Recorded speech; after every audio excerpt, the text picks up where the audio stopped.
Përshëndetje gjithëve dhe mirë se erdhët, jemi drejt për së drejtin e ekranin e televizionit kombëtar Klan.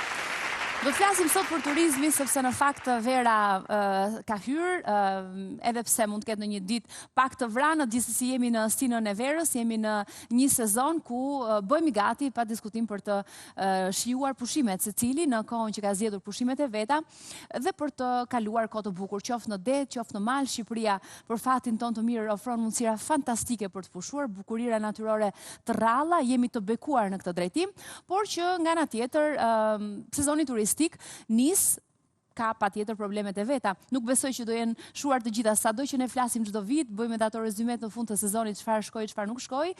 Me siguri gjërat janë duke përmirësuar, por prap gjëra që do të çalojnë, do të ketë. Është e pashmangshme. Ne sot do të jemi me një panel mish me cilët do të flasim pikërisht për sezonin turistik, çfarë presim, cilat janë planet, e çfarë do donim në fakt që të përmirësojë edhe në kaq pak kohë sa ka mbetur për të nisur edhe për të pasur pushime të bukura dhe një sezon turistik të mbar. Kështu që pa humbur kolit i presim në studio miqtan.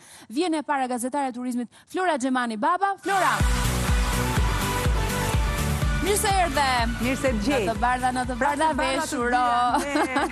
Mirë se erdhe, të falenderoj që je këtu, po bësh gati për verën, apo jo? Patjetër, ne kemi nisur verën shumë më shpejt, domethënë se ju e keni verë gjithë vitin. Ne jemi gjithkohë në udhëtimeve, por në fakt, verën e pushimeve nuk e kemi nisur ende, sepse duke qenë se si vjet sezoni do të jetë intensiv, edhe puna jon gjithashtu do jetë intensive. Sikur s'po bën, domethënë kemi edhe na praveru ankuam, edhe tani qershori sikur s'po na ngros siç duhet dielli, nuk e di pse. Prej Covidit, pra merreshim me gjëra më të rëndësishme dhe tani që u fashit pak Covidi, do fillojmë të diskutojmë motin. Po nuk bën sidoqoftë aq shpejt. Do të flasim. Të ftoj të ulesh, Flora, do të presim një tjetër të ftuar, është drejtoresha ekzekutive e Unionit të Bashkive, Andriola Kambo. E presim. Andriola, mirë se erdhe dashur. Falenderoj që je këtu. Andriola ndërkohë e përkushtuar ndaj turizmit, kudo ku flitet shqip. Kjo është ajo që identifikon Andriolën, jo vetëm në Shqipëri, po në Kosovë, në Maqedoni, në Malin e Zi, gjithandej ku ka shqiptar dhe që ofrohet shërbim turistik, ti aty me shumë informacion dhe duke parë se çfarë është duke ndodhur, të referosh besoj sot. Po, në fakt jemi duke krijuar rrjetizimin e muzeve, rrjetizimin e kalave, jemi duke krijuar rrjetizimin e bizneseve. E gjithë kjo besoj që i shërben turizmit, i shërben promovimit e qyteteve tona dhe jep mundësi njëri tjetrit për të kaluar këtë krizë ekonomike. Falenderoj edhe një herë që je këtu, Andriol. Të ftoj të ulesh. Presim, ajo është tur operatore e zonës së Thethit. Ajo zonë e Shqipërisë në fakt e veriu ofron mundësira të jashtëzakonshme dhe pushime të mrekullueshme, peizazhe mahnice. Është Aida Gjeça, e presim në studio. Aida, mirë se erdhe. Falenderoj që je këtu. Faleminderit. Me beb. Shtazën! Wow, rime tani e vurare! Vitin barë dhe qofë në barë. Sa muajshe je? 5 muajshe. 5 muajshe? Kështu që të presin muajt e vështirë edhe të shtazanis në kohë në kulmin e punës, apo jo? Në kulmin e punës, por që s'ka problem, jemi mësuar. Sportive, sidomos duke ngjitur ato zonat malore, apo jo? Mrekullit e veriut të vendit tonë. Mbase si vjet nuk bëjmë dot gjithë ato ngjitje alpine, por që do limitohemi me ngjitat e lehta. Do t'i sugjeroni për turistët, apo jo? Patjetër, edhe me menaxhimin, me lehtësimin e çdo shërbimi. Falenderoj që je këtu, të ftoj të ulesh. Presim një tjetër të ftuar, ai është gazetar i pasionuar pas udhëtimeve në Shqipëri, Osman Stafa. Eja Osman, mirë se erdhe. Falenderoj që je këtu. Gati dhe ti për turizmin? Se të vjet ke rënë në sy me ato mënyrën se si ti udhtove me pak para, shotit e gjithë Shqipërinë. Po si vjet? Këtë vit besoj do kemi në një gjetje tjetër, po aq interesante, por mendoj se kjo verë do jetë shumë e bukur, sepse kam parë që gjithë njerëzit, diktuar dhe nga situata e Covidit, me zor po e presin këto pushime, kështu që besoj do jetë një verë e bukur për gjithë. Super, të uroj, të kalosh bukur, po do të na rrëfesh edhe në sekretet e tua të kombinive si vjet, nga do të shkosh, çfarë do të vësh ndryshe nga viti kaluar. Ajo është një blogger e udhëtimi që do të vi pas pak në studio përkthyese në profesion, Angji Çeliku, e presim. Angji, mirë se erdhe. Faleminderit që je këtu. Faleminderit. Blogger e udhëtimesh, për sa kohë shke që ke nisur të jesh një blogger e udhëtimesh? Ky është viti i tretë. Viti i tretë. Që udhtoj jo vetëm në Shqipëri, por edhe në Kosovë dhe promovoj të gjitha zonat, jo vetëm ato që ne i njohim, por edhe zonat e cilat janë më pak të njohura, duke bashkangjitur akomodimin ku njerëzit mund të qëndrojnë, sportet në natyrë dhe çfarë duhet dinë akoma më shumë për kulturën atij vendi. Ti duke qenë përkthyese kam përshtypjen që ke mundësinë e këtij profesioni të punosh online apo jo në pjesë më të madhe të kohës, e praktikon? praktikoj pak. Që edhe duke mësuar, duke për blogën e udhëtimeve, duke përkthyer të gjitha nga pak. mali në për Shqipëri, kështu që ke mundësi ti bësh të dyja. Të falenderoj që je këtu edhe do të gjej me kuriozitet gjithçka do rrofesh nga udhëtimet e tua. Ne do ta nisim fillimisht me një material që kemi përgatitur, një insert në lidhje me temën turizmi në Shqipëri, turizmi si vjetëm, çeli sezoni turistik, e shohim dhe kthehemi në studio. Vera që lan pas ishte tejet e vështirë për turizmin, ku shumica e vendit ishte e mbyllur dhe nuk mund të flitej as për turizëm brenda kufive. Duket se këtë vit nisur edhe nga ana pandemike, e cila paraqitet më mirë se në vendet e tjera, si dhe nga procesi i vaksinimit të stafeve që do të shërbejnë turistëve, shpresojmë për një verë më të mirë. Në det apo mal, bukuritë e vendit tonë t'i ofrojnë të gjitha llojet e pushimeve verore. Ndërsa sa i përket atyre që preferojnë të pushojnë jashtë, për momentin të vetmet vende me të cilat Shqipëria udhëton lirisht, vetëm me anë të një testi PCR negative, janë Turqia, Emiratet Arabe dhe Egjipti. Sa i përket atyre që do të zgjedhin Shqipërinë si destinacionin atyre të pushimeve, vendet si Ukraina, Izraeli dhe Polonia kanë filluar të sjellin charterat e tyre. Po ashtu, ditën e shtunë në 5 qershor, Ministria për Europën dhe Punët e Jashtme ka njoftuar të gjithë shqiptarët jashtë vendit, por edhe të huajt që duan të vinë në Shqipëri se nuk ka asnjë kufizim në hyrje. Në vendin tonë nuk kërkohet as testi Covid dhe asnjë dokument tjetër. Komiteti Teknik i Ekspertëve ka prezantuar planin e masave lehtësuese pas përmirësimit të situatës epidemiologjike në vendin tonë, ku prej datës 1 qershor ora policore u shty në orën 23 deri në orën 6 të mëngjesit, ndërsa pas datës 15 qershor ora policore shtyhet në mesnatë deri në 6 të mëngjesit. Sa i përket klubeve të natës, do të vijojnë të mbeten të mbyllura, ndërsa muzika do të lejohet deri në orën 22. Gjithashtu do të lejohen edhe aktivitetet e teatrove, shfaqjeve artistike dhe kulturore, konferencave, me kapacitet të reduktuar deri në 30% të spektatorëve apo pjesëmarrësve. A do të jetë 2021 më e mirë se 2020-a? A do të kemi një sezon veror Covid-free dhe do të mund të shijojmë koncerte dhe aktivitetet si më përpara? Mbetet ende për tu parë. E rëndësishme është që më në fund, pas një viti të vështirë, turizmi po merr frym lirisht dhe gjithë bota dal nga dal po kthehet drejt normalitetit aq shumë të dëshiruar. Ky ishte materiali. Jemi këtu për të folur për turizmin, jam e sigurt që mezi prisni ndoshta për të rrëfyer, po si do të jetë ky sezon, ky vit vera 2021 në raport me 2020-ën. Ka një verë me kufizimet e veta të shumta, pati shumë ankesa në lidhje me çështjen e muzikës, po ishte një vit shumë i vështirë kudo në përbot. Si do të jetë ky vit? Sa ndryshe do të jetë nga 2020-a? Si e prisni ju? Si kanë nisur përgatitjet tuaja? Le ta nisim sepse kjo është një bisedë e lirë dhe pyetje do dalin më pas edhe më specifike gjatë rrugës. Po e bëj unë pasqyrën e, le të themi, situatës aktuale, me qenë se ne udhtojmë vazhdimisht edhe jemi gjithkohën, le të themi, në korrent të kësaj situate, që do të jetë një situatë më e mirë se vjet, kjo është e padiskutueshme, po se sa më e mirë se vjet, trendi po duket gjithmonë më pozitiv. Për shembull, lëvizjet në Shqipëri nuk janë rreshtur asnjëherë, sepse ne u mbyllëm vetëm 3 muaj dhe kjo ka qenë një ndër gjërat më pozitive si vendim që u mor pas pandemisë. Pra, fakti që u duk se le themi strukturat shtetërore nuk do ta mbulonin dot me ndihma financiare, me shpenzime ose me programe të ndryshme gjithë popullatën, atëherë ajo u la e lirë që le të themi të menaxhonte si të mundej gjithë situatën e vet. Dhe kjo solli një gjë pozitive që do të thotë edhe vjeshta e kaluar, edhe dimri, por edhe pranvera ka pasur fundjava mjaft shëndetshme, duke filluar që nga turizmi dimror, turizmi pranveror, por edhe turizmi veror. Do me thonë, deri pas Pashkës, fundjavat në Bregdet kanë qenë të gjitha të mbushura, dhe tani që ka hyrë qershori, duket fluksi gjithmonë në rritje, që na e furnizon shumë mirë edhe Kosova, që është, le themi, një fluks turistik jo vetëm i pamungueshëm, por që përbën pjesën më të madhe, në verë rreth 60% e turizmit vjen pikërisht nga Kosova, dhe edhe vetë shqiptarët, edhe pse po presin që të shkojnë jashtë, që të hapen këto destinacionet standarde si Turqia, Greqia, Italia, Kroacia që i kemi afër, po të duan të dalin mund të shkojnë dhe në Malzi, por për momentin kanë preferuar të qëndrojnë në Shqipëri. Kështu që po, situata është shumë pozitive edhe po presim një sezon diku te 80% i mbarë në raport me 2019. Pozitive, do me thënë, entuziasmi është i lartë. Po. Çfarë do të gjejmë është problemi, ë?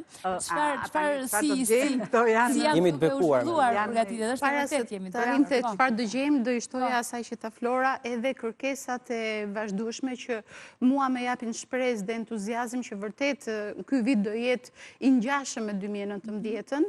Absolutisht i krahasueshëm jo me 2020-ën, pasi që në muajin mars dhe prill kemi pasur sinjalet e para të kërkesave të turistëve, jo vetëm për shembull Izraeli apo këto vende që ishin vaksinuar tashmë, por nga e gjithë Europa qendrore, pra Franca, Gjermania, vendet skandinave.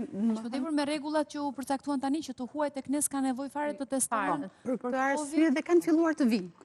Që kjo ndoshta mund të mbart një rrezik të më vete, po nga ana turistike patjetër që shumë tunduese, apo jo? Turistike vetëm se është tunduese, po është dhe një mundësi ekonomike për gjithë qytetet. Në fakt, unë flas në emër 15 qyteteve që janë anëtarë të Unionit Bashkive Shqiptare në rajon, dhe që janë 15 qytete që janë pikërisht cili është itinerari. Pra është Kosovë, Shqipëri, Maqedoni, Malizi, Serbia e Jugut. Dhe ne kemi, këto 15 qytete kanë një angazhim jo vetëm të madh, po kanë një vit që kanë startuar një projekt që eja në shtëpinë tënde, që kemi pas dhe personazhe shumë publik, dhe që ditët në vijim, pas 2 ditësh ne hapim sezonin turistik pikërisht në Tirana, në kryeqendra e gjithë shqiptarëve. Jo vetëm promovojmë dhe të vinë dhe të ftojmë turistë nga troje që të pushojnë në Shqipëri, por dhe t'i japim një mundësi pikërisht qyteteve tjera që të shkojmë dhe ne shqiptarët e Shqipërisë të vizitojmë pikërisht ato xhavahir themun që nuk i njohim. Dhe të tilla unë në fakt i kam zbuluar në projektin që kishim për zonjat mike të zonjave frymëzuese dhe guximtare, kur pam muze lokal që ishin ngritur me aq shumë dashuri dhe me aq shumë përkushtim dhe nuk i njihnim, dhe krijimi i rjetizimi i muzeve lokal nga Tirana, në Prishtinë, në Kosovë, në Maqedoninë e Veriut, për shembull kemi Tetovën, kemi Çajirin që kishte mundësi pafund dhe në fakt ne shqiptarët e Shqipërisë nuk e njohim mirë. Dhe jemi në kohën për të njohur shtëpinë tonë, për të njohur njëri tjetrin më mirë, sepse themi që duam të ikim në familjen evropiane, por në fakt shkosh dhe të bësh pjesë e një familje më të madhe, duhet njohësh të familjen e vogël dhe t'i japësh mundësi më tepër njëri tjetrit dhe më pas vijojmë në rrugtimin që ne në fakt kemi kohë që aspirojmë kemi pjesë. Ka shumë gjithë zonat pra ku flitet shqipe dhe që janë praktikisht pjesëmarrëse të këtij unioni që ju keni ndërtuar, ofrojnë pa diskutim shumë çka. Qoftë nga ana turistike, qoftë nga ana kulturore apo jo historike gjithashtu. Shumë vende për të vizituar.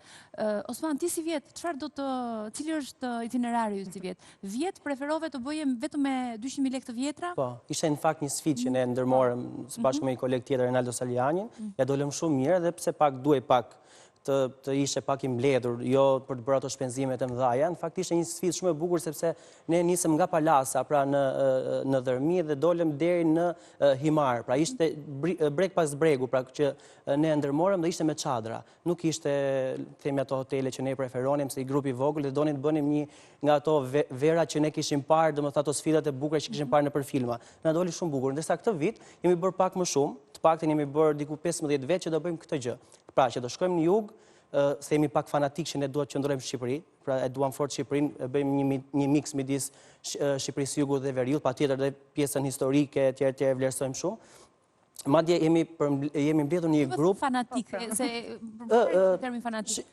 Kujt ati vendet të tjera? Ke fjalën për pjesën tjetër që foli Andriola? Jo, është pjesë e shqiptarisë madhe që unë e dua fort shumë dhe madje kemi shkuar dhe shkojmë, por duke e krahasuar apo duke e parë dhe me vendet e tjera, Turqia apo Greqi etj, që unë e shikoj dhe pak adetarizëm, pra jo drejt ekstremizmit, por për të ndihmuar pak dhe ekonominë e vendit tonë, pra ato bujtina që kanë 2 vite, të cilat janë vështirësi, por edhe për të njohur Shqipërinë. Besor Odino kam paktën 4-5 vite që udhtoj thuajse çdo fundjavë, për te disa rasteve që mund për shkak të punës, dhe mund të them që nuk e njoh Shqipërinë as 50%. Çdo herë vetëm zbuloj male, brigjen në jug, paktën këtë herën e fundit, javën e kaluar, kam bërë pjesën e Karaburunit, domethënë që nuk e kisha bërë më herët, me një me një vark me vela që ishte fantastike, dhe po thoja që ne jemi mbledhur një grup Rudina Love Albania, nuk është agjenci, nuk merret me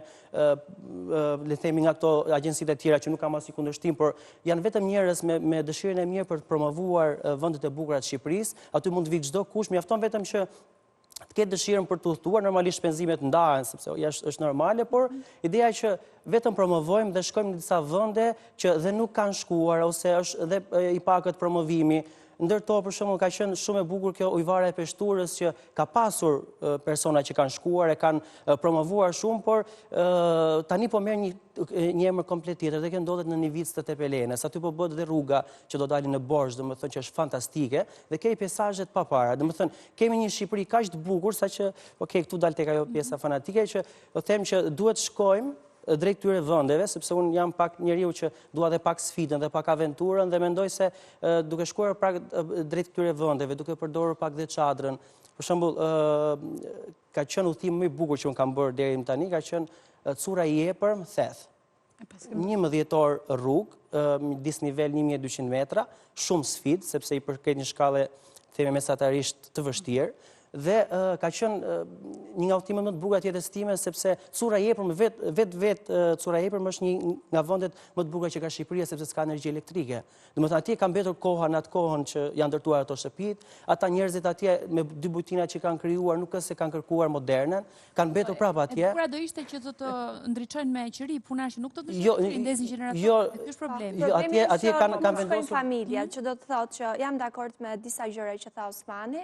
Nëse neve duam të promovojmë vendin tonë, duam të japim paktën vitin që shkoi dhe këtë vit një dorë bujtinave, duhet i promovojmë, por në të njëjtën mënyrë dhe të ngrejmë zërin, ose në mënyrë diplomatike, them unë, të tipit që ne të tregojmë dhe të japim informacione, sepse nëse një familje do të shkojë në Cura të Epërm dhe nuk ka energji elektrike, duhet mendojmë dhe për fëmijët ose për gjërat e tjera. Vetëm për të bërë një sqarim, energjia elektrike si fitohet? Njerëzit atje kanë vendosur, më duket ka qenë një fondacion gjerman, mos gaboj, paktën siç ma treguan të zonës, kanë disa pajisje të cilat nga rrezet e diellit që marrin ditën, panele diellore dhe përfitojnë pra aty në mbrëmje ke le të themi këtë energjinë. E kisha vetëm idenë që atje nuk ka arritur energjia, pra nuk ka energji elektrike, por është panel diellor. Mua ka ndodhur që kam gjetur gjenerator në vende ku s'ka pasur energji. Ajo është zhurma shumë bezdisëse, patjetër. Vazhdon dhe ndodh. Më mirë të ngrohet me zjarr, të gatuhet ndoshta me vajgur, nuk e di se si të gjenden në këto mënyrat më primitive, do ta bënin dhe shumë më interesant ndoshta të turizmin aty. Por gjeneratori duhet shmangur. Ose të përftohet për çuar energjinë elektrike nëse aty kërkohet diçka e tillë nga vendasit.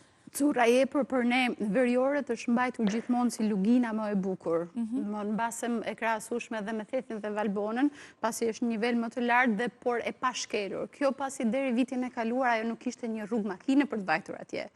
Kështu që prandaj është akoma me 2 bujtina. Falënderimi i parë shkon për faktin që sot kemi një rrugë makine për të vajtur dhe si Sanxhi ne duhet ta promovojmë që njerëzit të fillojnë ta fusin në itineraret alpine. Do i sugjeroja Osmanit që jo vetëm turet disa ditore të bregut, por mund të mendoni edhe për Peaks of the Balkans, pra majet e Ballkanit, turin e shkurtër, 7 ditor, mbasi jo 14 ditorin, i cili përfshin pak edhe Kosovën, pak edhe Malinezi, domethënë duke ndërthurur, por gjithmonë ecje nga një luginë në tjetrën. Janë vende të jashtëzakonshme për të vizituar, se është e njëjti peizazh, është e njëjta sugjerim vjen nga ne, nga Unioni, ne kemi 3 itinerare turistike që tashmë janë gati, janë të printuara, janë online që ju keni mundësi dhe akses që të shoni nëse shkon në Ulqin, çfarë ofron Ulqini, nëse shkon në Preshet, çfarë të ofron Presheva e kështu me radhë. Pra, nëse edhe për tur operatorët, pra për tur operatorët dhe për gjithë njerëzit që duan turizmin, duan të kontribojnë dhe të japin një mundësi të gjithë ekonomive lokale, është pikërisht që ne duhet bashkëpunojmë me njëri tjetrin dhe duke bashkëpunuar dhe duke koordinuar, them që i shërbejmë më mirë vendit, jo vetëm Shqipërisë, por gjithë Ballkanit në fakt. Me që ra fjala tek njerëz që promovojnë turizmin, unë do përfitoja nga rasti që të thosha që një punë të jashtëzakonshme, titanike, për Nikaj Mërturin ka bërë Ndoc Mulaj, që është nga Nikaj Mërturi, nga fshati Mulaj, dhe ka mbi 20 vjet që përpiqet të sensibilizojë çdo italian, çdo studiues, sepse në Nika i Mërturi nuk është thjesht një zonë e bukur natyrore. Është një perlë e cila ka në brendësitë saj ndër të tjera shpellën e zezë, që është një shpellë që është rreth 6 kilometra e gjatë, që është zbuluar deri tani vetëm 6 kilometra, po ende nuk është gjetur fundi, që është një prej perlave speleologjike në Ballkan, ndër më të rrallat, me të cilën për shembull Slovenia bën gjysmën e buxhetit të turizmit me shpellën e Postojnës, ndërkohë që në Cura i Tepër nuk ka, le të themi, infrastrukturë për ta vizituar, po kanë shkuar shumë speleologë italian. E para, e dyta, fshati Cura i Epër, pra i zonës e Nika i Mërturit, është cilësuar nga baroni Franz Nopcha si fshati më i bukur në Europë, që në vitet 30, kur ai e ka vizituar Alpet, si që ka bërë dhe Edith Durhami me Fethin, dhe vetëm diçka tjetër, në vazhdon e këtyre destinacioneve të pazbuluara, për të cilat gjithashtu një grup të rinj po bëjnë shumë punë, është shtegu i ngjyrave në Kukës, që është destinacioni më i bukur sot për sot, e ka kaluar lumin e Shalës, megjithëse edhe lumi i Shalës, por për atë nuk e di nëse do na vi biseda, do duhet të diskutonin pak ndryshe, sepse kemi bërë shumë herë debat edhe bashkë për lumin e Shalës, i cili u popullua, u kalua pra në mbi popullim. Një perle natyrës. Po, por mënyra se si duhet shijuar lumi i Shalës tashmë ka ndryshuar, sepse pikërisht Ndoci, po më thoshte para 2 ditësh, që janë ndërtuar 4 shtigje të reja që ta vizitosh rreth e përqark, dhe jo vetëm nga bregu, të shkosh nga lumi i Shalës në Theth, nga lumi i Shalës në Valbon, nga lumi i Shalës në Prekal të Shkodrës, që është gjithashtu një zonë e pazbuluar e jashtëzakonshme, nuk e ke idenë sa e bukur është, zona e Prekalit e Dukagjinit, që për fat mirë dhe aty grupe të rinj po fillojnë po bëjnë përpjekjet e para për t'i bërë destinacione trend. Ndërkohë që për Nivicën, me Rudinën, në 2014 kemi bërë listën e destinacioneve të vitit. Pra, nuk është se nuk kemi folur. Po pra, kemi folur dhe në fakt Shqipëria ka shumë për të ofruar. Shqipëria, Kosova, një destinacion fillon e flitet kur bëhet trend, pra kur shkojnë të gjithë. Dhe çdo vit dhe Nivica është në atë trendin e vet. Çdo vit duket sikur ka pasur trendin e vet. Vjet ka qenë lumi i Shalës, ka qenë një trend i papar. Vjet dhe ndoshta pak par vjet. Më herët kanë qenë Thethi, Valbona, etj. Ndërsa si vjet, vit ka është kush është trendi si vjet i pushimeve? Shtegu i ngjyrave, shtegu i ngjyrave është trendi. Shtegu i ngjyrave në Kukës. Në Kukës është fantastik. Është itinerari korab koritnik. Çfarë ofron shtegu i ngjyrave në Kukës? Është itinerari i cili mund të bëhet hiking, një nga gjërat më të bukura, por gjithashtu mund të bëhet edhe me biçikletë në mal, por ato që kanë më shumë, duan më shumë aventurë. Një nga gjërat më të bukura është që promovohen bujtinat e zonës dhe nuk është ai luksi ose jo luksi, por ai komoditeti në hotel për t'i ulesh këmbë kryq me të zonës dhe shijon ushqimin. Ka shumë destinacione. Unë doja të thoja që kur një person udhton ose ka një qëllim të bëhet një travel blogger, gjëja më e rëndësishme është informacioni i vërtet që ndan me ndjekësit e vet. Që do të thotë që nëse unë dua të promovoj një zonë, dua që të shkojnë të gjithë njerëzit, po të dinë si është rruga, ku mund të akomodohen, çfarë sportesh mund të bëjmë, ose çfarë mund të vizitohet. Për shembull, shumë njerëz preferojnë Borshin ose komplet zonën e Bregdetit, por akoma ndoshta nuk kanë informacion që përveç detit mund të vizitojnë dhe Kalan e Borshit. Mund të shikojnë xhaminë e vjetër që është e vetmja që ndodhet në zonën e Bregdetit. Nga ajo mund të kalojnë në Nivic, në Fterë, në Kuçaj, në fshatrat, dhe nga aty mund të dalin në Tepelen, mund të shijojnë lumin e Vjosës. Kështu që ka shumë itinerare, shumë të bukura që ofron i gjithë vendi jon. Unë kam bërë një plan, kur vjen janari, unë bëj një plan të vendeve që dua të vizitoj. Si vjet cila do vizitosh? E kam nisur. Kë ke vizituar dhe çfarë ke përpara? Nga marsi deri tani unë kam prekur të gjithë zonën e Bregdetit, duke filluar nga Vlora, nga sportet që mund të bëhet, është tani kanë vendosur mund të bëhet e gjithë zona, duke filluar nga Shashica, nga Kalat që ndodhet në Vlorë dhe pjesa e Bregdetit, mund të bëhet me motorat që janë 4x4 janë quad, që është një nga mund të kalosh në pyllin e sodës, është shumë interesante, është një sport që unë realisht ja sugjeroj, mund të bëhet nga gjithë dhe nga fëmijët që janë mbi 10 vjeç. Edhe në familje, pra mund të udhëtohet edhe në familje për të bërë këto destinacione. Dhe ka guidë. Kjo është gjëja më interesante, që guida është e certifikuar dhe ti ndihesh e sigurt, ke helmetën, dhe është fantastike që në të njëjtën kohë që ti bën sportin, arrin të shikosh edhe malin dhe nga ana tjetër ke detin. Është shumë e bukur. Pastaj kam vazhduar komplet pjesën e Bregdetit deri në Sarand, ndërkohë që tani shkëputen sepse momenti më i bukur mendoj që mund shijohet i gjithë Riviera është ky sezon, duke filluar nga marsi deri në qershor. Pastaj popullohet shumë edhe ndoshta së shumë kohë. Pastaj unë largohem në mal dhe promovoj të gjithë zonën malore të vendit, si në Shqipëri dhe në Kosovë. Javës që shkoj isha në Pej në Gryk të Rrugovës dhe bëra Via Ferratën.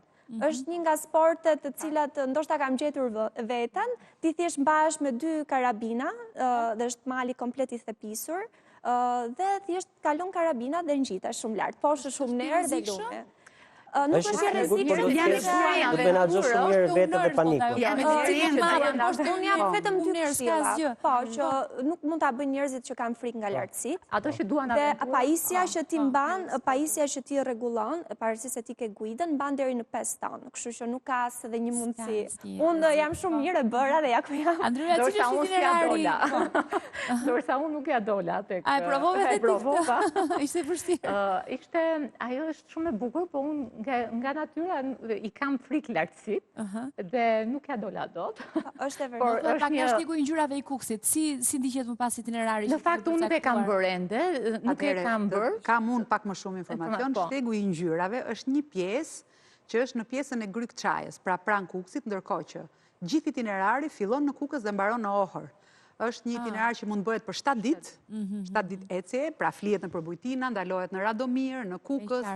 Si do shtegu i ngjyrave ka një histori? Sepse në midis muajve korrik dhe gusht, kur në Rivierë apo në ultësirë, le të themi, ka shpërthyer vera, atje është pranverë, vërtet, dhe ka aq shumë lule. Tani nuk ishim përgatitur sepse unë mund të merja është një vajzë ka bërë një kledina skënda, ndoshta ka bërë foton më të bukur aty se ka mbledhur gjithë lulet e Lëndinës, pra ka marrë një tuf lulesh, po themi, i ka mbledhur dhe gjithë kjo zonë, dhe me thonë, mbushet me aq shumë lule dhe ngjyra sa që e kanë pakzuar shtegu i ngjyrave. Përveç kësaj, në zonën e Kukësit rriten 2 lloj lulesh të tjera të veçanta, që është narcizi i Kukësit, që rritet në Novosej, edhe është një fush plot me ato lulet e bardha që ne gjejmë rrugicave të Tiranës që i shesin këto luleshitse. Dhe është edhe tulipani i Kukësit që është pakzuar tulipa albanika, që është lulja më e veçantë në Europë, që nuk ka asgjë, po është regjistruar tashmë, që është lule endemike shqiptare.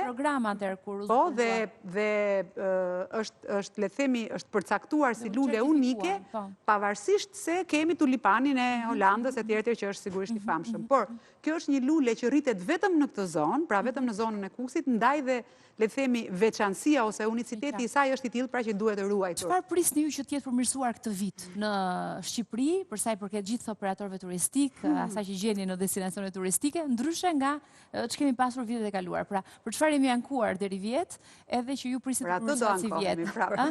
Hajde le ti përmendim se ndoshta na dëgjojnë ata që duhet marrin masa sa më shpejt. Unë kam qenë, domethënë, thuajse çdo vit tek Lumi i Shalës, dhe kam qenë edhe kur kishte shumë pak veta, që ishte një destinacion i pasbuluar ende, organizoheshin disa djemë dhe vajza nga Shkodra dhe qëndronin atje, flinin me çadra dhe ishte fantastike çdo gjë.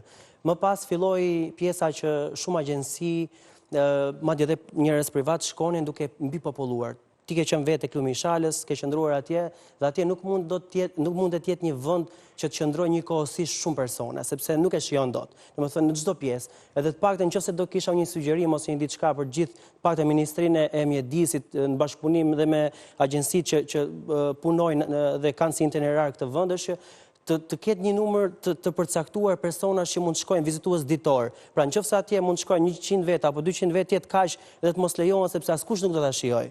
Pra, ti tjetë një lloj menaxhimi, sepse është numëroshin me 1000 personat vizitorë gjatë. Prandaj, por un kam qenë vetë dhe kam fotografi të cilat, por ama askush nuk e shijonte. Pra, këtyre vendeve duhet të gjesh një zgjidhje, sepse ndryshe është e pamundur, nuk mund të ndalosh njerëzit, sepse edhe me syrin e kaltër ndodhe njëjta gjë, por duke qenë një destinacion më i vjetër, le të themi që e ka kaluar nga trendi. Ose duhet të përcaktosh shumë të larta që ai të arrit të kompensojë. Atë kemi diskutuar pra se u bë virale kjo. Unë propozova që Lumi i Shalës mos të vizitohe me 25.000 lek në ditë, po të vizitohe me 100.000 lek mundësisht, ama jo me 100.000 lek në ditë. Kishim parasysh që të organizoheshe në formën e një pakete, pra ti të shkosh, të flesh spaku një natë, në një prej 2-3 bujtinave që janë bërë brenda në Lumin e Shalës, sepse njerëzit e keq kuptojnë. Ata kujtojnë se ti atje ti mund shkosh edhe me bukë me vete, nuk të ndalon njeri, por edhe mënyra e qëndrimit atje duhet mund të marrësh një çadër, nuk ke dëshirë të shpenzosh, merr çadrën me vete, ngri çadrën aty dhe fli, sepse pavarësisht se është ftohtë në çadër, njësoj flihet si në mal, si në thet, si në Alpe dhe në lumin e Dhe shalës. ato shishet dhe qeset që Por ama, janë aty pa grumbulluar, pa mbledhur, që mbushin pjesën Kjo pastaj është edukat personale, Rudina. Kjo është pjesa më kur kalon për Kjo është pjesa më problematike. Shalës që udhton. Koman, liçeni Komanit është tmerr. Vetëm se mbeturinat që depozitohen në Koman nuk janë vetëm vepër e atyre që shkojnë në lumin e shalës, por janë depozitimi lumenjve që vinë edhe deri nga Kosova, domethënë Po jo vetëm, sepse ti po të shkosh sjelljen e turistëve në lumin e shalës dhe të mendosh që aty vinë me mijëra vizitorë në ditë. 3.000 vizitorë mund të vinë gjatë një fundjavë, një ditë të fundjavës, dhe 1.500 qese pa kujdesshëm për të hedhur mbeturinat, s'ka vende ku të hedhësh mbeturinat, ku shkojnë ato mbeturina? Por ama, po ta shijosh në formën e duhur, domethënë që të bujtësh në një natë në këto bujtinat e këtyre që nuk e keni idenë se çfarë njerëzish mikpritës që janë edhe se sa i shishëm është ushqimi, që aty ka për shembull produkte që realisht vinë nga zona sepse nuk kanë ku t'i gjejnë tjetër, domethënë atyre i duhet të bëjnë transport edhe për të vajtur në Koman, imagjino pastaj për të shkuar në qytet edhe për ta modifikuar, le të themi, ofertën turistike, kështu që atje realisht gjithçka është bio dhe duhet shijuar pra me këtë qëndrimin një natë, pa llogaritur gjithë historikun që ofron, sepse lumi i shalës nuk është vetëm ai lumi ku ti shkon lagj, domethënë ti duhet ti di historinë e Lek Dukagjinit, historinë e blinit të gurit të Lekës, historinë e gurit të Lekës vet, pastaj mund të vizitosh mollën e Shoshit, me fjalë, ka një sër gjërash që mund bësh sikur edhe vetëm me një natë qëndrim. Tjetër gjë, çfarë do doni ty që të përmirësoj këtë sezon? Mungon një kontrollues për sa i përket turizmit, që do të thotë Rudin, në momentin që në një zonë hapen diku te 6, 7 ose 10 bujtina, që është gjë shumë e mirë, sepse tregon që ai vendi po fillon të ngrihet, promovohet, njerëzit shkojnë dhe normalisht ngrihet dhe buxheti, mund të rregullojnë dy gjëra më shumë. Si i kanë shërbimin dhe standardet, që do të thotë, nëse ato vendosin një shumë të caktuar dhe në momentin që ti shkon shërbimi është 0, zhgënjesh, nuk shkon më, dhe fjala lëviz, sepse le të themi që të gjithë njihemi me njëri tjetrin. Shërbimi ka shumë për të korrigjuar realisht është mendoj se në çdo vit problemi është që në çdo vit ankohemi për shërbimin dhe çdo vit gjendemi të fillojmë nga një tapi. Ka humbur pjesa e mikpritjes. Unë mendoj që ne si shoqëri, mund të trajnohen, çfarë ndodh? Jo, unë mendoj ne si shoqëri kemi, ose tani është një moment i duhur që si pushteti lokal, qendror, tur operatorët, bizneset, tani është momenti për të kthyer pjesën e trajnimit. Pra ne duhet të trajnojmë dhe bujtinat, dhe zonjat, që serviset, e gjitha me radhë, se ne kemi një mungesë shumë të madhe. Pra ti vjen në një grup të huaj, e çon në një bujtin dhe kur vjen problemit e ushqimit është fantastik, por mënyra e shërbimit nuk është e duara. Pra, ne tani vëmendja duhet jemi pak më të kujdesshëm që fillojmë të trajnojmë dhe të investojmë, jo vetëm shoqëria civile, pushteti qendror, pushteti lokal, biznesi, është një interes i përbashkë. Sepse hotelet si investime në vetvete janë shumë të mira. Janë super të mira, jo të mira. Bizneset kanë hedhur gjithçka, aty kanë bërë me dashuri, me pasion, me dëshirën që ajo gjëja të ketë sukses, teci sa më mirë. Ama shërbimi është ai që e mban një hotel. Ja ka një llogari tjetër. Sezonaliteti, sepse hoteleria dhe shërbimet në përqytete si Tirana apo ato që kanë një turizëm gjithë vjetor, mund të trajnojnë, se kanë një staf stabil dhe trajnojnë në kohë. Por hotelet dhe turizmi sezonal, pra jugu dhe Alpet, stafin e bujtinave, stafin e hotelet, ka një lidhje, unë mendoj që Covidi në fakt për këto stafet që themi kanë pas të qëndrueshëm nuk ndodhi sepse kriza ekonomike jo të gjithë arritën dot të imbanin për pjesën e shërbimit. Kemi 20 vjet që kemi shërbim. Ne flasim për pjesën e shërbimit, nuk është se vetëm duhet ta shohim vetëm të shteti. Unë e shoh se gjithë shoqëria, ne jemi një shoqëri, duhet të japim një kontribut. Ja ta themu se ku qëndron kontributi i shtetit, i cili është i domosdoshëm dhe që bën që të mos funksionojë gjëja, sepse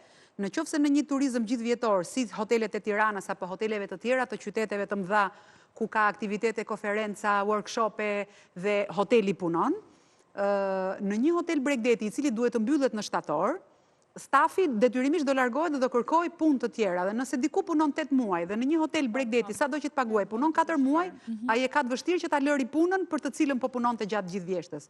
Ndërsa në vendet jo më larg se vendet e rajonit ka politika shtetërore të cilat hoteli qëndron rreth 6 muaj i hapur, shteti e subvencionon me mos pagesën e sigurimeve shoqërore, me mos pagesën e taksave të tepërta, me lehtësime fiskale të ndryshme të cilat unë nuk mund t'i listoj sepse nuk jam specialiste as ekonomia as finance, por di që ka politika të cilat e mbështesin dhe e trajnojnë falas shpeshherë stafin e një hoteli të saktuar duke filluar që nga sanitaret e shërbimit se si paloset çarçafi i një dysheku, e deri tek si komunikohet pra stafi, menaxhimi, kamarieri, recepcionisti etj, i cili do pres drejt për drejt të turistin, pa folur për trajnime më të specializuara të tipit prezantime me gjuhë të huaja, kurse pafund etj. Do të thotë, në qoftë se shteti e lë privatin në mëshirë të fatit ose në vendimet e tija, privati patjetër që do përpiqet të paguaj sa më pak, megjithëse paguan shumë. Sot, rroga e një kamarieri, madje edhe një sanitare po të duash, në zona bregdetare që nuk janë të qyteteve, po janë, për shembull në Radhim, në Llogora etj, kërkohet edhe deri në 400.000 lekë një pastruse dhe nuk gjendet sepse nuk shkon deri atje. Edhe pse i sigurohet transporti ose fjetja ose ngrënia, falas dhe rroga është ekstra, sepse janë punë sezonale, të cilat i lënë zbuluar këto stafe gjatë vitit. Këtu tani duhet ndërhyjë dora e shtetit. Emilia, dhe njerëz që ankohen për punë ka plot. Patjetër që ka punë gjatë vitit. Që do të thotë janë pra një sëra. Shiko, edhe nuk shquhemi. Që ankohemi për punë edhe duan punë komode. Bravo, jo, nuk shquhemi edhe për një popull kush e di se çfarë punëtor, që të themi atë që është, por dua të them që kjo është arsyeja kryesore. Kurse për kualifikimin e stafeve të ndryshme, mendo kemi 90.000 deri 150.000 punonjës të legalizuar në tregun turistik, pa folur për ata që janë pa letra, dhe kemi shkolla që, le të themi, nxjerrin çdo vit jo më shumë se 1.000 student në zonës të shkollave të mesme, të hotelleri turizmit, profesionale, mekanike etj, të cilët pra integrohen, le të themi, në gjithë këtë staf turistik. Ka një uri shumë të madhe për stafe të kualifikuara dhe ka ende një shkollim të vogël. Madhe për shërbimet mira. Pikërisht po pra nga këtu vjen. Nga këtu vjen uria. Jemi në fund, duhet ta mbyllim, unë do doja nga secili për jush destinacionin që do të sugjeronit për këtë verë për të gjithë pushuesit shqiptar, shqiptarët e Kosovës, shqiptarët e Maqedonisë Veriut, të Malit të Zi, të cilët do zgjedhin Shqipërinë në një nga pushimet e tyre, sepse vera është e gjatë dhe ndoshta mund të ndalojnë në destinacione të ndryshme. Shoqëruar me një fjali, përshkruese. Vetëm një fjali përshkruese. Vendi dhe çdo i huaj që vjen në Shqipëri nuk do të largohet pa paralpet. Dhe vetmja mënyrë më e shpejta që mund të shohësh sa më shumë në 3 ditë është kalimi Koman, Lumishalës, Balbon, Theth dhe zbritja sërish në Shkodër. Këtë vazhdon të ngelet kërkesa më e lartë e këtij lloj turi, sepse të ofron shumë në pak ditë. Osman. Unë për në veri do sugjeroja Curajn e Epërm, sepse më kalon një mbrëmje e zakonshme, por shtegu i ngjyrave është po ashtu fantastik. Ndërkohë për një do të sugjeroja Krorzën. Është një vend, domethënë, që mua më ka lënë një mbresë, kam qëndruar atje për 3 net dhe më kam lënë një mbresë dhe një shije të jashtëzakonshme për shkak sepse është një vend i virgjër dhe i paprekur nga asnjë gjë, pra je në natyrë. Dhe ndërkohë do shtoja vetëm edhe për familjarët keni parasysh, jo vetëm për të rinjtë edhe aty mund të shkohet shumë mirë me skaf apo mjetet e tjera. Familjarët në fëmijë të vetë. Po, kishte shumë atëherë Rudina sepse nga Saranda ti mund të nisesh me anije, pra janë që bëjnë gjithë vijën bregdetare, të lënë aty në orën 9 apo 10 paraditës dhe të marrin në orën 8 darkës. Pra që ti ke mund të jesh me fëmijë ose ikën të nesërmen. Dhe do shtoj vetëm diçka vetëm shumë shkurtimisht, duke qenë se kam pak pikë dobët. Si në mal, edhe në Bregdet kam parë që këto hedhja mbeturinave vend e pa vend është një nga problematikat më të mëdha. Dhe doja të drejtoj vetëm një mesazh shumë thjesht gjithë njerëzve që kemi 30 vite që vetëm ankomi politika na bëri, na hoqi, nuk na masakroi, por ama kemi diçka shumë thjesht vetëm në dorë.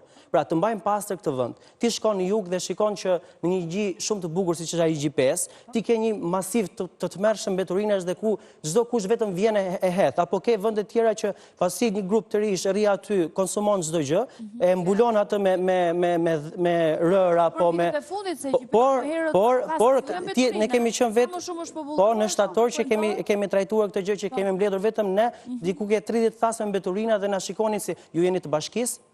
Pra, shiko çfarë koncepti. Sepse dhe koncepti vullnetarizmit tek Po, ne është ndërkohë që të huajt rutinë për ta përmbyllur, vinë në Shqipëri, gjëja e parë që bëjnë kur shkojnë në një vend, shkojnë e pastrojnë. Mbledhin, shkojnë dhe ikin. Ndërkohë shqiptarët më shka që thjesht gjën që ti merr, që për ta konsumuar shumë mirë bashkë me qesen që ti e konsumon, çoje dhe e çon aty dhe ndërkohë e mban vendin të pastër sepse është kaq e thjeshtë, është vetëm qytetari. Para 2-3 javësh që nuk ka kosha, mund mos ketë kosha, po merrem. Nuk është arsye, nuk është arsye Rudina. Prandaj këto dua të theksoj. Para 2-3 javësh. Është argument, merrni me veten në një qese të vogël, futen në çantë dhe hidheni më pas në koshin më të parë qytetit. Bën detyrën tënde qytetare. Për para 2-3 javësh u pastrua me punë vullnetare një pjesë e liçenit të Komanit dhe liçenit të Kuksit dhe iniciatorja ishte belge. Belgi, por vullnetarët ishin edhe kosovarë dhe shqiptarë. Ishin shqiptarë shumë, po. Të Kosovës Më shumë se 200 vullnetarë nga Kosova dhe Shqipëria. Tani, çfarë do sugjeroja unë? Me qenë se veriu në Alpet i përfunduan parafolsit, unë do sugjeroj rrugën e Lumit të Vlorës, që është një itinerar, rruga e Lumit të Vlorës është një itinerar i ri, ne e kemi promovuar qysh në 2019 si një prej itinerarëve më të bukura që nuk duhet humbur, për fat të mirë. Këto loti quhet, segmentet e rrugëve e kanë kaluar Kuçin, edhe ajo është një rrugë që të çon, domethënë, në gjithë pjesën e Drashovicës, mund të shikosh parkun e Amantias, mund të shikosh Vajzën e Vlorës, që është një fshat shumë i bukur, mund të vizitosh Kuçin, që është pastaj emblema e Labërisë, domethënë, nëse nuk e vizituar Kuçin, thuhet, nëse nuk e pirë një raki dhe s'ke kënduar labçe duke ngrënë mish të pjekur qëngji në Kuç, nuk ke qenë në Shqipëri, domethënë. Dhe pastaj të dalësh në Fterë, në Çorraj, në Borsh, domethënë, ti futesh në Vlorë dhe del në Bregdet në Borsh. Por, me Foristrada, sepse një pjesë e mirë e segmentit nuk është bërë akoma dhe duhet kaluar me tank. Domethënë, është jashtëzakonisht e bukur, është e pamungueshme në itinerarin e atyre që duan të zbulojnë vëndet të reja. Për mua është rruga e Lumit të Vlorës. Ka edhe të tjera, po e përmbledh me këto. Në fakt, unë do sugjeroja shumë njësitë administrative të Tiranës. Tirana ka 16 kala dhe për gjithë shqiptarët e Kosovës, Maqedonisë, Malezi, doja sugjeroja sepse është një pasuri e trashëgimisë kulturore që ka shumë për të zbuluar dhe të njohim më mirë njëri tjetrin dhe kjo është elementi që na bashkon gjithë. Tirana është një vend që ata mund ta bëjnë fare mirë në një fundjavë, nuk është një fundjavë, një fundjavë në Tiranë e kalon shumë bukur. Në det, sepse pjesën malore ndoshta kush vjen nga Kosova, Maqedonia e Veriut ndoshta preferojnë detin në Shqipëri dhe vinë kryesisht për por një fundjavë Tirana kalon shumë të bukura. Po të shikojnë në Pëllumba, Sinxhergjin, Baldushkun, për shembull janë shumë zona interesante. Dhe nuk niset në fakt. Ne kur ishim me Tirana vjen tek tip Muzeun Lëvizshëm dhe kemi parë që kishim në pjesën vizuale, pam që nuk e njinin pjesën kurorën e Tiranës dhe kjo kurorë ka nevojë për të promovuar dhe unë e sugjeroj në fakt.